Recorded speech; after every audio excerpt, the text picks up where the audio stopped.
October 8, 1918, a U.S. battalion suddenly finds itself coming under heavy fire from what seems like invisible German machine guns. They couldn't be more vulnerable, out in the open as bullets rip through the grass. Blood splatters against a man's face. He screams, but before he has time to look to his side, he shot himself. The bullets keep flying. They're trapped. They're doomed.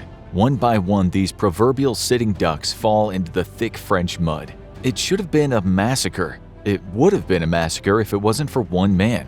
What happened next was nothing short of a miracle, a deus ex machina so fantastic that Hollywood scriptwriters would call it ridiculous. Fast forward a few minutes, the Germans are throwing up their hands and pleading for mercy. What's just happened doesn't seem possible. Some of them think they've just been in a fight with the devil himself. Fast forward again, and one of the injured Americans is being treated by a medic. Outside the tent, his commander is talking. "I hear you've captured the whole German army," the commander says. "No, sir, I only got 132, is the reply. The injured man closes his eyes, squinting with pain. It feels like a dream. Surely it was a dream. Did he really just witness a one-man army take out an entire German battalion? What's even more amazing is that this most decorated American hero, some say the most famous soldier in American history, should never have been there in the first place. He didn't like violence. Go figure. His name was Alvin York. On December 13, 1887, he came screaming into this world in a log cabin in Fentress County, Tennessee. With 10 siblings, the family was always strapped for cash. When the kids were old enough, they'd give a helping hand on the family farm. Schooling was almost absent from these kids' lives, but all that hardship certainly toughened them up.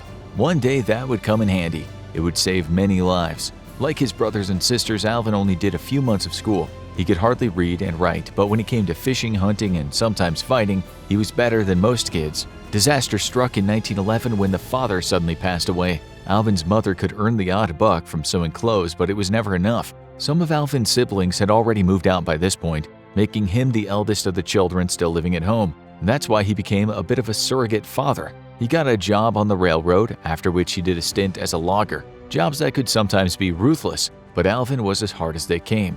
There was plenty of fight in his Scottish and Irish genes. Toughness was in his blood. That wasn't always a good thing. Like his forefathers who lived over the pond, he drank too much. He also had a proclivity to become the so-called nasty drunk. He was forever fighting in the local saloons, beating most of the men that were brave enough to take a stand. But this was no life for a man trying to take care of a large family. He acted responsibly for the most part in this regard, but he couldn't have a drink without telling some stranger it was time to step outside. On one occasion, his closest buddy was killed when tables and chairs in a saloon started flying. Alvin was arrested for the umpteenth time. His rap sheet was as long as his arm. Then one day he was sitting in the kitchen plagued with guilt over his friend's death. He looked at the bottle of whiskey before him and just pushed it to the side. He was having what you call a road to Damascus moment. His mother entered the room and saw the tears in his eyes. "This is no life for anyone, son," she told him warmly. "Enough of the drinking and enough with the brawling." Alvin might have said something like, "I do done knowed that, ma." As you'll soon see, he was certainly no grammarian. The mother actually belonged to a Protestant church in which people took a vow of nonviolence. Alvin had been going to the same church for years. Sometimes the pastor would give him a stern look when he sat in the pew with a black eye, giving off the scent of someone who's just fallen into a vat of whiskey. The church preached pacifism, peace to all men and women. It embraced religious tolerance, saying all Christian denominations and all people belonging to other religions deserved respect. Back in the day, it had been dead set against men fighting in the American Civil War, even though the sect was anti-slavery, a stance that wasn't always popular in the American South. After that moment in the kitchen, Alvin put down the bottle for good and opened his heart to pacifism. He said enough is enough. Peace to all men is the way forward. And for a while, this worked out for him. He became a much happier man. He'd been converted and life was sweet. Things might have stayed that way had World War I not broken out in Europe. This wasn't exactly a perfect time to be a pacifist. Men from cities and towns all over America packed up their bags and headed to the front lines, where the trenches became their homes and rats became their housemates. But Alvin had taken his vow of nonviolence. He couldn't fight. He later said, "I was worried clean through. I didn't want to go and kill. I believed in my Bible." It didn't matter. All men in the U.S. at that time, aged 21 to 31, had to at least register for the draft. Still, Alvin made it clear what he believed in when he filled out the form. "Do you claim exemption from the draft?" was one of the questions, to which Alvin wrote, "Yes, don't want to fight." He then had a word with his pastor, and the pastor told him to say he was a conscientious objector. During the time of conscription, these people could say that they wouldn't fight, not because they were scared, but because the war didn't gel with their religious or even their moral values. It was never popular to say you objected to war on the grounds of your conscience, and it wasn't always accepted. If that was the case and you still refused to fight, you could go to prison. And Alvin was denied his right to not fight. He appealed, but it came to nothing. On October 12, 1917, he wrote in his diary, "So I was called to report to the local board for examination. I went, and when they looked at me, they weighed me, and I weighed 170 pounds and was 72 inches tall. So they said I passed all right. Well, when they said that, I almost knowed that I would have to go to the army." He was going to fight, like it or not. At least he had God. He really believed that big guy in the sky would protect him. On November 14th, he wrote another entry in his diary. "I knew that if it was right, everything would be all right. And I also knew that if it was wrong and I were only fighting for a bunch of foreigners, it would all be wrong. And I prayed and prayed.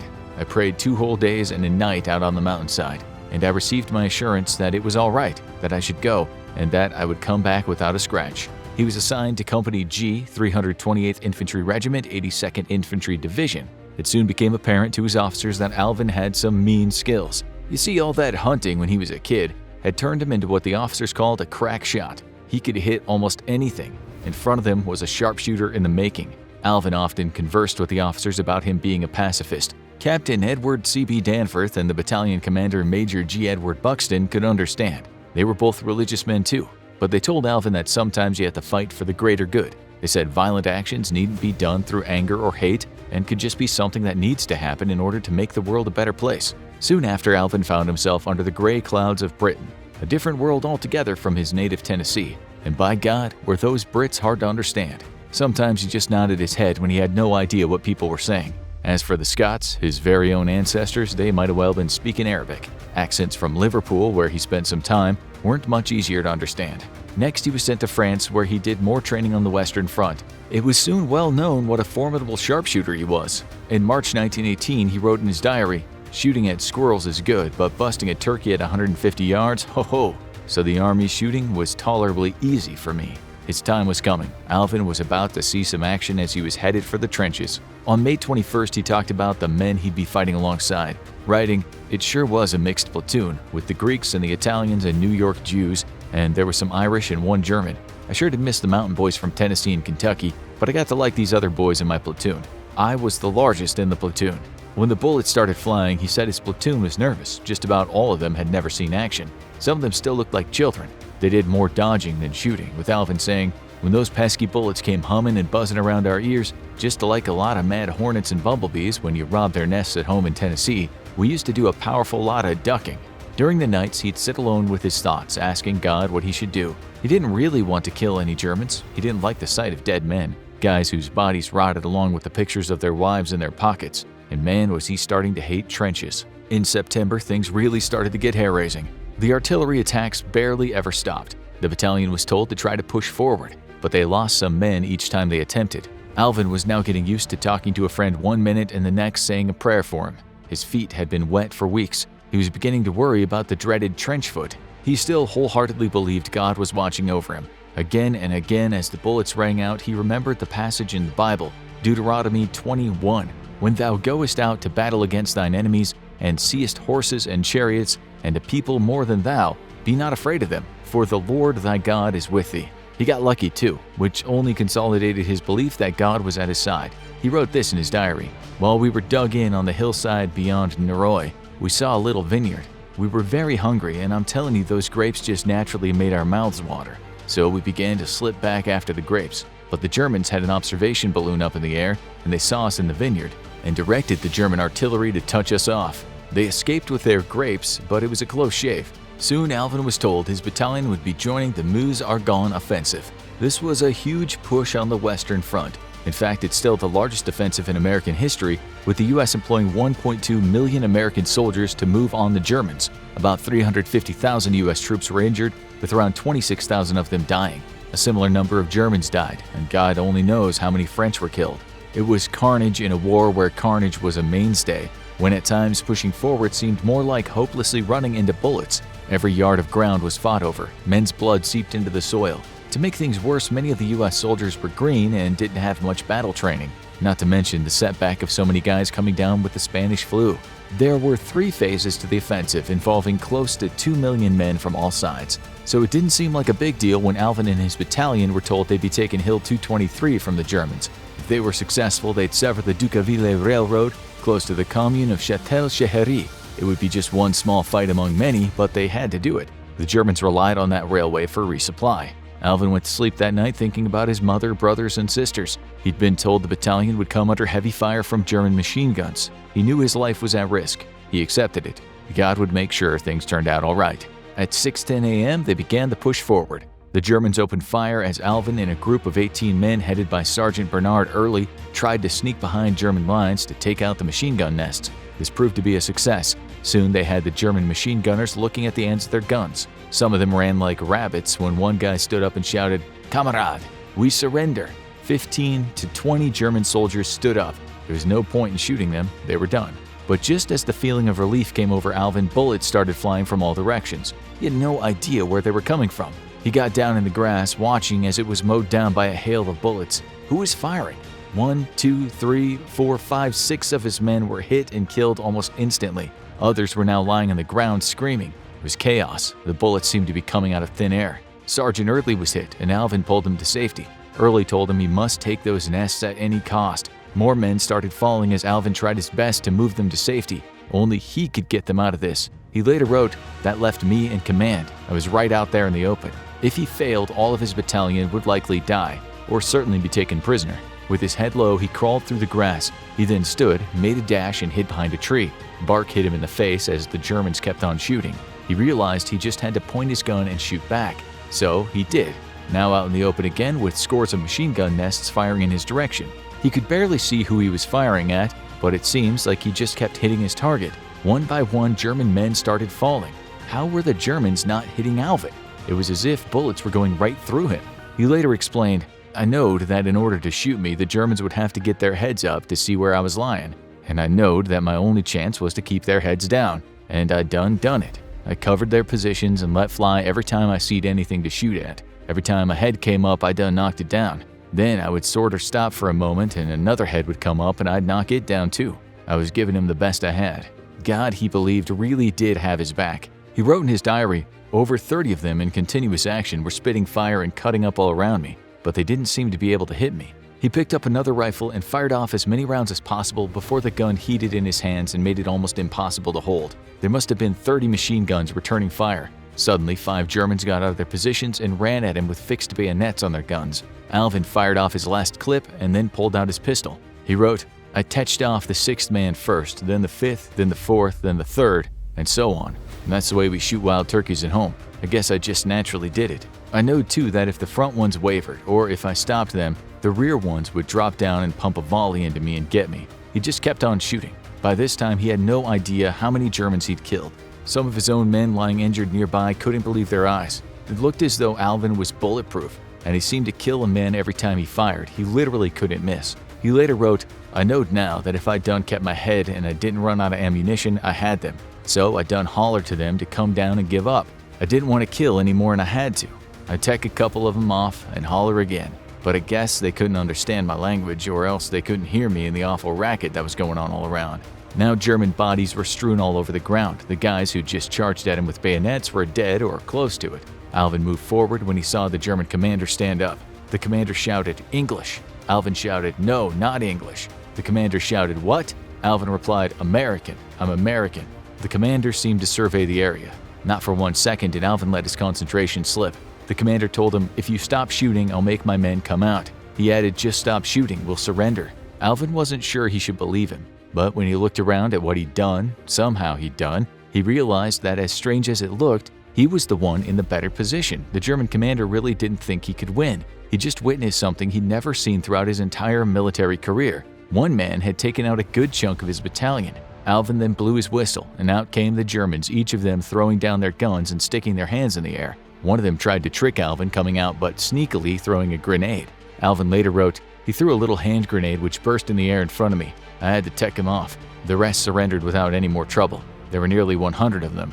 Soon he had all these men standing in a line. They looked like school kids being reprimanded by a feared teacher. Alvin was soon joined by some of his own men who dutifully told the Germans to follow them. But first they ordered the Germans to help them collect the injured Americans. Off they went after that. A German major refused to walk. Alvin stuck his pistol in his back, and he soon changed his mind. They walked past some more German lines. Now, with the confidence of a Greek god, Alvin told the German commanders to order the men to get out of their positions and surrender. It worked, although one of the Germans spat in Alvin's face. It was embarrassing for the Germans to be ordered around by one man. Alvin wrote in his diary, "It was a problem to get them back safely to our own lines. There was so many of them, there was danger of our own artillery mistaking us for a German counterattack and opening up on us. I sure was relieved when we run into the relief squads." When Alvin was back at camp, the prisoners were counted. There were 132 men, all captured by one solitary figure. Lieutenant Woods walked down the line of prisoners while shaking his head in disbelief. He walked right up to Alvin and said, "York, have you captured the whole German army?" The prisoners went back with Alvin to regimental headquarters at Châtel-Chehery, all the time coming under more fire from the Germans. Nonetheless, the Americans traveling with Alvin felt safe. Alvin wasn't hittable. They made sure to sit close to him as they could. When they arrived, Brigadier General Lindsay said to Alvin, "Well, York, I hear you've captured the whole German army." As you know, Alvin replied, "No, sir, I got only 132. But he wouldn't listen to anyone telling him he was a great soldier, or that he was a brave soldier, or that even Lady Luck had been on his side. It was none of those things, he explained in his next diary entry. So you can see here in the case of mine where God helped me out. I had been living for God and working in the church some time before I come to the army. So I'm a witness to the fact that God did help me out of that hard battle, for the bushes were shot up all around me and I never got a scratch. He might not have been hit, but when they went back to get the rest of the men who'd been at the scene, all of them were dead. 26 German men were also dead and 35 German machine guns were recovered. That was all Alvin. No one could believe it. Later, some people who'd seen the miracle with their own eyes wrote signed statements. After all, if it did really happen, it was pretty much the greatest military feat pulled off by one man in American history. One of the affidavits was signed by Private Percy Beardsley. It read, "I saw Corporal York fire his pistol repeatedly in front of me. I saw Germans who had been hit fall down. I saw the German prisoners, who were still in a bunch together, waving their hands at the machine gunners on the hill, as if motioning for them to go back. Finally, the firing stopped, and Corporal York told me to have the prisoners fall in column of twos and take my place in the rear." There were more statements, but we won't trouble you with them all. They all sound very much alike. Alvin's actions defied plausibility. Lieutenant Colonel Buxton, the guy who told Alvin that sometimes you have to fight to have peace, wrote a letter detailing the extreme heroism of what he called a manly Christian character in a splendid American. Then, on December 25, 1918, Alvin wrote in his diary, "I went to see President Wilson and his wife at Langres, where they had a review. So there was a large crowd there. I enjoyed myself very well, but I didn't get any dinner. So I was not enjoying a Christmas dinner, you see. Ho ho." He was now a national hero. He kept writing in that diary right up until the war ended. The very last line in the last entry says, "I went back to the place on the mountain where I prayed before the war and received my assurance from God that I would go and come back. And I just stayed out there and thanked that same God who had taken me through the war." He was given the Distinguished Service Cross for his actions in that battle. And later, after investigation to make sure it all happened as he said he had, he was given the Medal of Honor. The French bestowed on him the Croix de Guerre, the Médaille Militaire, and the Legion of Honor. A French general told him, "What you did was the greatest thing ever accomplished by any soldier of any of the armies of Europe." We can't even go through all the medals he eventually received, as they numbered over 50. This is why he became the most decorated soldier ever. There was barely a country in the world that hadn't heard of Alvin York, the man who single-handedly made over 100 Germans throw down their arms. For a while, everywhere he went, fanfare greeted him, with a joyous cheering and ticker-tape parades. People talked about what happened for years to come. To skeptics, his story seemed like something the government would have made up to encourage people to fight. It sounded like propaganda, but subsequent investigations concluded that it did indeed happen that way. We should add, though, that over the years, some people said other guys that day acted heroically, not just Alvin. Still, they didn't capture 132 Germans. Alvin always said the same thing when people asked him what had happened. "A higher power than man guided and watched over me and told me what to do." When World War II came around, Alvin was a public figure. He became one of the people in the US that said America should go to war in Europe. This wasn't a very popular stance back then, with most Americans saying Europe should be left to Europeans to fight over. In a speech, Alvin said, "We must fight again. The time is not now ripe, nor will it ever be to compromise with Hitler or the things he stands for." Apparently, President Franklin Delano Roosevelt was a big fan of Alvin's. He wanted to join up, but being in his 50s, considerably overweight, and pre-diabetic, he wasn't much good for the battlefield. He had health problems for much of his later life, leading to strokes and pneumonia. His financial situation was also dire, which didn't help matters. Alvin was larger than life in many ways, but even though he seemed invincible, death would eventually come for him. on September 2, 1964, a cerebral hemorrhage ended his life at age 76. He left 8 children behind. Can we beat that story? Maybe. Have a look at how a soldier single-handedly liberated an entire German-occupied city, or see how the world could have been different in Hitler's plans for the world if he won.